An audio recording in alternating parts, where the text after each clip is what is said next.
Sunday story telling time లోపల ఒక కథ అన్నమాట. ఏంటంటే ఒక నందుడని ఒక మహారాజు ఉన్నాడు. ఆయనకి చాలా కాలం వరకు పిల్లలు లేరు. లేక ఎన్నో గుట్టలు ఏది ఎదురైతే అది ఎన్నో దేవాలయాలు తిరిగాడు. ఋషుల దగ్గరికి, యోగుల దగ్గరికి వెళ్ళి అన్నదానాలు చేశాడు, దేవాలయాలు కట్టించాడు, బావులను చేశాడు. ఎన్ని చేసినా కూడా శాంతించాలి. అయితే ఒకరోజు ఏంటంటే మహాశివరాత్రి రోజు 108 కలశాల పూజ చేసి స్వామివారికి అభిషేకం చేస్తే అతనికి ఒక అన్ని జ్ఞానాలు ఉన్నట్టు కేవలం పుత్రుల గురించే చేస్తాడు. కాబట్టి అతనికి చేసి ఇంటికి వస్తాడు, జాగరణ ఉంటాడు, ఇవన్నీ అయిపోతాయి. తర్వాత పరమశివుడు దంపతులు స్వప్నములో కనపడి నీకు ఒక చక్కటి కొడుకు పుడతాడు అని చెప్తాడు. కాకపోతే కొన్ని వాడి కర్మఫలాల ప్రకారం కొన్ని వ్యసనాలు ఉంటాయి అని చెప్తాడు. అయినా పర్వాలేదు, పిల్లలు లేదుగా అని రాజు ఒప్పుకుంటాడు.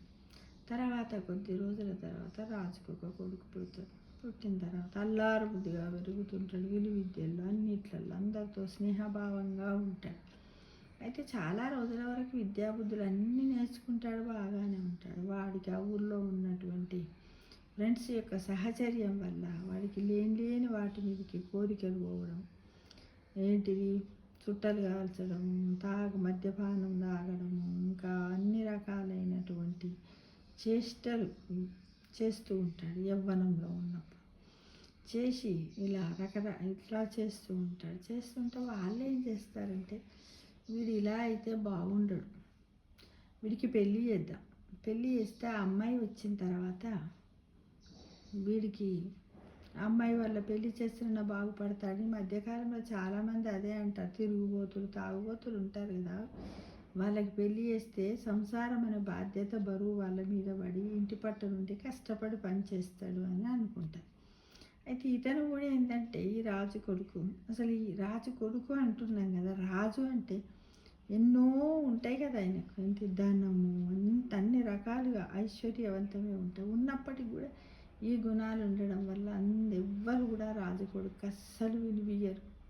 రాజు కూడా మొదన పడుతూ ఉంటాడు, నా కొడుకే ఇట్లా ఉన్నాడు, ఇంకా నేను ఈ రాజ్యాన్ని ఏం పరిపాలిస్తా అని చాలా బాధపడుతుంటాడు. అయిన తర్వాత పెళ్లి చేస్తారు. ఒక మంచి గుణవంతురాలైన అందగత్తెని చూసి పెళ్లి చేస్తారు.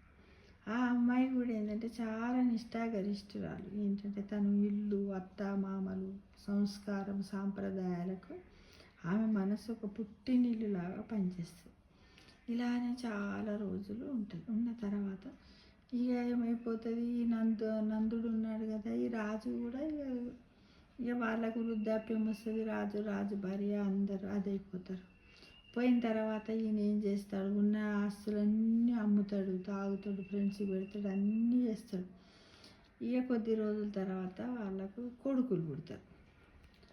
3 కొడుకులు పుడతారు. పుట్టినప్పటికి కూడా పిల్లలు చిన్నగా ఉన్నప్పుడు ఆస్తి అంతా హరించుకుపోతుంది. బాగా తాగి అనారోగ్యం పాలైపోయి ఎక్కడో ఇంటికి కొనడు రావడం, అనడు రాకపోవడం, మేము ఎన్నో జాడలు తీసుకుంటే చిన్నపిల్లలకి బాగా ఇబ్బంది అయిపోతూ ఉంటుంది. సరిగ్గా రాడు, ఇంట్లో ఉండడు, ఇంట్లో ఖర్చుల గురించి, పిల్లల గురించి, సంసారం గురించి ఎలాంటి బాధ్యతలు తీసుకోడు. ఇక ఆమెకు చాలా ఇబ్బంది అయితే, తినడానికి తిండి లేకుండా ఇలా ఉన్న రాజవైభవం ఎట్లయిపోయింది. నేను కనీసం ఆమె మధ్యతరగతి ఆమెను తెచ్చి చేస్తారు, అయినప్పటికీ కూడా తను ఏం చేస్తుంది, ఏమి చేయలేని పరిస్థితి.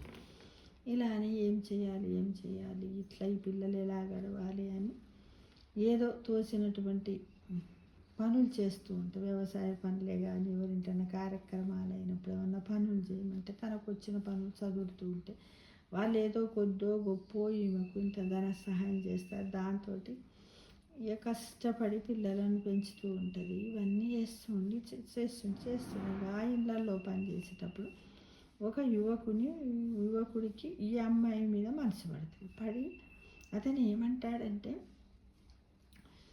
నీ భర్తనా లేడు, ఎటో పోయిండు, అసలే రావడం లేదు, నేను పెళ్ళి చేసుకుంటే నాకు 3 పిల్లలు ఉన్నారు, నేను ఎలా చేసుకుంటాను, సాంప్రదాయాలు ఇవన్నీ ఏంటి ఇవి అని ఆమె ఇష్టం ఉండదు. అయితే కొద్ది రోజుల తర్వాత ఈమె భర్త కూడా చనిపోతాడు. పిల్లలు కూడా మామూలుగా ఉంటారు. అప్పుడు పైసలు అవసరం బాగా పడుతుంది. అయితే అతన్ని పెళ్లి చేసుకోమంటే ఆయనతోటి మామూలుగా స్నేహం చేస్తూ ఉంటుంది. అప్పటి వరకు మీకు ఎలాంటి అలవాటు లేదు. ఏంటిది, నాన్ వెజ్ తినడం కానీ, మద్యపానం తాగడం, చెడు తిరుగులు ఏమీ లేవు. ఇక అప్పుడు ఆమె ఏం చేస్తుందంటే వాడితో ఉండడం కొద్ది రోజులు ఉంటే తర్వాత ఎవరో వస్తుంటారు, పోతూ ఉంటారు, వాళ్ళతో దాని సాయం తీసుకుంటుంది, పిల్లలను చదివిస్తుంది, అన్నీ చేస్తుంది. ఎందుకంటే చాలా అందంగా ఉంటుంది, యవ్వనంలో ఉంది కాబట్టి అందరూ కూడా ఆకర్షితులై ఈమె దగ్గర రావడం చేయడం జరుగుతూ ఉంటుంది. పాపం ఆ పరిస్థితులకు అనుగుణంగానే చేసింది కానీ తాను కావాలని మాత్రం చెయ్యలేదు. ఈ పిల్లలు పెద్దగా అయిపోతారు. పెద్దగా అయిపోయిన తల్లిని చూసి ఏంటమ్మా నువ్వు ఇలా చేస్తున్నావు, పెద్దగా అయిపోయి ఉద్యోగాలు వస్తాయి, వీళ్ళకి సంపాదిస్తుంటే అప్పుడు తల్లి చెప్తారు, అమ్మ నువ్వు అవి మానేసేయి, అలాంటి చెడు తిరుగులు తిరగకు, ఏదో అప్పుడు అవసరం ఉంటే అలా తిరిగావు చేసావు, మా గురించి వచ్చేసావు, కానీ వద్దమ్మా నేను చూస్తే బాధ అనిపిస్తుంది, మంచిది కాదమ్మా, నీకు మేము చెప్పంత వాళ్ళం కాదు, అది ఇది అని చెప్తారు. సరే సరే సరే అని అనుకుంటుంది. అనుకున్న తర్వాత కొద్ది రోజులకు ఈమె ఇక రోగాల బారిన కూడా పడుతుంది. కూర్చోరాదు, లేవ్వరాదు, ఎందుకంటే అంత మంచి పని కాదు కదా అది. ఇక పిల్లలు ఏం చేస్తారు, నువ్వు ఊళ్ళు ఉండొద్దమ్మా, ఇక్కడి నుంచి మేము తీసుకుపోతామని వాళ్ళు ఉన్న దగ్గర తీసుకుపోయి అక్కడే ఉంచుకుంటారు. అయితే మంచాన పడుతుంది. పడ్డ తర్వాత అందరూ ఏమైందంటే ఒక ఊర్లో పురాణ ప్రవచనం జరుగుతూ ఉంటుంది ఫ్రెండ్స్. అందరూ అందరు పురాణాలు వినడానికి పోతుంటారు. అయితే ఒకరోజు వీళ్ళ కొడుకులు కోడళ్ళు కూడా పురాణం వింటారు. వింటే పురాణంలో ఏముంటుందంటే ఎన్నో తెలిసి తెలియక ఎన్నో పాపాలు చేసినటువంటి వాళ్ళకు కూడా ఈ పురాణ ప్రవచనం విన్నట్టయితే మంచి జరుగుతుంది, చేసిన పాపాలు కొంత నశిస్తాయి అని తెలిసి కొడుకులు కోడళ్ళు ఏం చేస్తారు, రమ్మని తోలుకపోయి అక్కడ పురాణ ప్రవచనాల దగ్గర తీసుకుపోతారు. వింటది. విన్న తర్వాత ఇక ఆమెకి ఎంత అంటే ఆమె చేసిన తప్పులు అన్నీ కూడా ఆమె ముందుకు వస్తుంది. ఇక నేను బతకొద్దు చెయ్యొద్దు అని ఇట్లా 2-3 రోజులు పోతుంది, పురాణానికి పోతుంది. శివాలయం అనమాట. పోయి ఏం చేస్తుంది, ఆ రోజుల్లో కొడుకు వాళ్ళతో ఏం చెప్తుంది అంటే, శివరాత్రి కదా నాన్న, నేను ఇలా జాగరణ చేసి నేను ఇక్కడే ఉంటా, నేను రానంటే సరే అని వాళ్ళు కూడా వదిలేసి ఇళ్ళలోకి వచ్చేస్తుంది. ఇక ఆ రోజు నాడు శివాలయంలో శివుడి దగ్గర ఎంత నేను చేసిన తప్పులకు ప్రాయశ్చిత్తం ఎట్లా పోవాలి, నేను ఎట్లా వైకుంఠానికి రావాలి, నా కైలాస ప్రాప్తి ఎట్లా జరుగుతుందని ఇక తనకు తెలియకుండానే భగవంతుణ్ణి శివనామస్మరణతో కొలుస్తూ ఉంటుంది. నిద్ర ఉండదు, ఆహారం ఉండదు, ఏది ఉండదా మీకు. ఇక ఒకటే తీరుగా కొలుచుకుంటూ అసలు ఏముండదు. ఉండకపోతే శివపార్వతుల్లో పార్వతీదేవి అంటే చూడు మన భక్తురాలు చేసింది తప్పు, తన ప్రాయచిత్తం చెంది ఇప్పుడు ఎలా బాధపడుతుంది, నాకు ఏదో ఒకటి చెప్పండి నేను తీసుకపోండి అని అంటుంది. అంటే మరి ఏం చేద్దాము అంటూ లేదు ఆమె బాధ చూడండి. అంటే ఏ తప్పు చేసినప్పటికి కూడా మన మనస్సులో ప్రాయచిత్తం అనేది ఏర్పడాలి, మనం రియలైజేషన్ అనేది కావాలి ఫ్రెండ్స్. అప్పుడు పార్వతీదేవి శివుడికి చెప్తుంది, స్వామి నేను ఆమెను మన కైలాసానికి నేను తీసుకొస్తాను స్వామి అంటే. సరే అంట అని 2-3 రోజుల వరకు ఇంటికి పోది, ఆహారం ఏమీ లేదు కదా. తెల్లవారి కొడుకులు వచ్చి చూసేసరికి అక్కడే దేవాలయంలో మూర్చపోయినట్టుగా పడుకొని ఉంటుంది. అమ్మ లేవని కొడుకులు ఇలా అనేసరికి ప్రాణం పోతుంది. ప్రాణం పోయిన తర్వాత కైలాసానికి పోతుంది. కైలాసానికి పోయిన తర్వాత ఆమె బాగా నచ్చింది అమ్మవారికి. నచ్చి నువ్వు ఎందుకు చేసావు అంటే, ఇదేంటి పరిస్థితులు ఇట్లా. ముందు ఆమెకు బుద్ధి లేదు కదా, పరిస్థితుల వల్ల అలాంటి ప్రయత్నం చేయక తప్పలేదు. అప్పుడని ఏం చేస్తారు తెలుసా, నువ్వు నా దగ్గరనే ఉంచుకుంటా. ఉన్న తర్వాత కొద్ది రోజులకి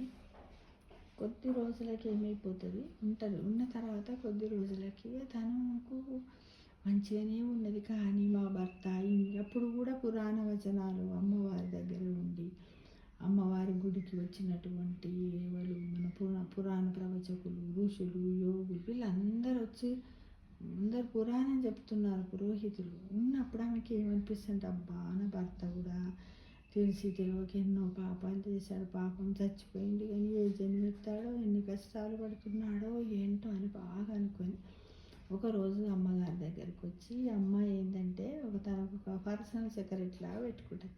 అమ్మ అమ్మ నన్ను నాకు ఒక కోరిక ఉంది. ఏంటిదమ్మా నీ కోరిక అని అంటే, ఇలా ఉందమ్మా నా కోరిక అంటే చెప్తుంది. చెప్పిన తర్వాత నువ్వు ఉన్నప్పుడు నిన్ను నీ భర్త చక్కగా చూడలేదు కదా, చనిపోయిండు, నువ్వు ఎన్నో బాధలు పడ్డావు, ఆయన మూలంగానే నువ్వు మొత్తం నష్టపోయావు కదనమ్మా. ఇంకా నీ భర్త మీద నీకు ప్రేమ ఎందుకు అంటే, నన్ను పెళ్లి చేసుకున్నాడు కదమ్మా, వాడు మంచోడైనా ఎడ్డోడైనా గుడ్డోడైనా భర్తనే కదమ్మా, నా మెడలో ఈ మాంగళ్యాన్ని వేశాడు కదమ్మా, ఈ మాంగళ్యానికి ఎంత విలువ ఉండాలమ్మా, సాంప్రదాయం కదమ్మా, ఇద్దరం కలిసి బతికాం కదమ్మా, అర్ధ శరీరంలో కదా, భర్త అంటే అర్ధభాగం అర్ధాంగం కదా, అందుకోసం ఆయనకు కూడా కొంచెం ఎలా ఉన్నాడో ఒకసారి చూసి చెప్పమ్మా, ఆయనను కూడా ఈ కైలాసానికి విలువమ్మా బాగా వేడుకుంటారు. ఈమెకు చూడు పెళ్ళైన తర్వాత కూడా భర్త మీద ఎన్ని బాధలు పెట్టినప్పటికి కూడా అవన్నింటిని క్షమించి తన భర్త కూడా తనలాగా చక్కగా వైకుంఠానికి కైలాసానికి రావాలని ఎలా కోరుకుంటుంది అనుకొని, సరే అని ఈ అమ్మవారు తన దగ్గర ఉన్నటువంటి శిష్యులకు చెప్తారు. పలానా చోట పలానా ఆయన ఉంటాడు, ఆయన ఇప్పుడు ఎక్కడున్నాడో చూడమంటే వాళ్ళు దివ్య దృష్టితో చూసి హిమాలయాల్లో ఉన్నాడు, కష్టాలు పడుతున్నాడు, తినడానికి తిండి లేదు, తాగడానికి నీళ్ళు లేదు, ఏమీ లేదు, చెట్టు కింద కూర్చొని విలవిలలాడుతూ బాధపడుతున్నాడు అని అంటే, సరే మరి అతన్ని ఎవరు గుర్తుపట్టాలి, ఎవ్వరు చూడలేదు కాబట్టి నువ్వు ఈమెను తీసుకొని పొమ్మంటారు. పోయిన తర్వాత అక్కడ చూస్తుంది. చూసి మస్తు మంది ఉంటారు, అందులో ఒక చెట్టు కింద ఉన్నటువంటి ఇతనే నా భర్త అని చెప్తే, నువ్వు ఎలా గుర్తుపట్టావు అంటే, నా భర్త నాకు తెలియదు, పోయి చెయ్యి పట్టుకుంటుంది. అయినా కూడా ఆ స్పర్శతోటో ఏదో గుర్తుపట్టిన వెంటనే ఆయనను రమ్మని కైలాసానికి రమ్మంటే, అప్పుడు తనకు ఒక దివ్యశక్తిని ఒక పురాణాన్ని వినిపిస్తే మనిషి రూపానికి వస్తాడు. వచ్చిన తర్వాత నేను చేసిన పాపాలు ఎన్ని ఉన్నాయి, నేను నిన్నెంతో బాధ పెట్టాను, నేను నీ దగ్గరికి రాలేను కాబట్టి నాకు ఇదే సరి అయిన శిక్ష నేను అనుభవించాలి అని భర్త కూడా పశ్చాత్తాపపడి తన తప్పుని తెలుసుకొని తనను క్షమించమని తన భార్యను వేడుకొని మళ్ళీ వాడు కైలాసానికి వస్తాడు. వచ్చి ఇక్కడ అమ్మవారి దగ్గర శిష్య రూపంని పొందుతూ అంటే భార్య భర్తల మధ్య ఎంత అనోన్య బంధం ఉన్నదో చూడండి కదా. భార్య అన్న భర్త అన్న దాంపత్య జీవితానికి ఉన్నటువంటిది హరినామస్మరణకును శివనామస్మరణకు ఉన్నటువంటి ప్రాముఖ్యతని ఈ కథ ద్వారా మనం అందరం తెలుసుకున్నాం. కాబట్టి ఏ తప్పులు చేసినప్పటికి కూడా మన మనసులో పశ్చాత్తాపం చెందుతూ ప్రాయచిత్తంతో మన తప్పులను మనము తెలుసుకొని శివనామస్మరణ హరినామస్మరణ చేసినట్టయితే, పురాణ ప్రవచనాలు విన్నట్టయితే మనము కూడా సఫలీకృతులమై కైలాసానికి వైకుంఠానికి చేరుతామని కథ ద్వారా తెలుసుకున్నాం ఫ్రెండ్స్. అంతే కదా మరి. నేను కూడా అన్ని ఎక్కడెక్కడో విని దాన్ని నా స్వంత భాషలో ఒక కథ రూపంలో మీ ముందు ఉంచాను. కాబట్టి శివనామస్మరణ హరినామస్మరణను ఎప్పుడు చేస్తూ ఉండాలి, మరవకూడదు మిత్రమా.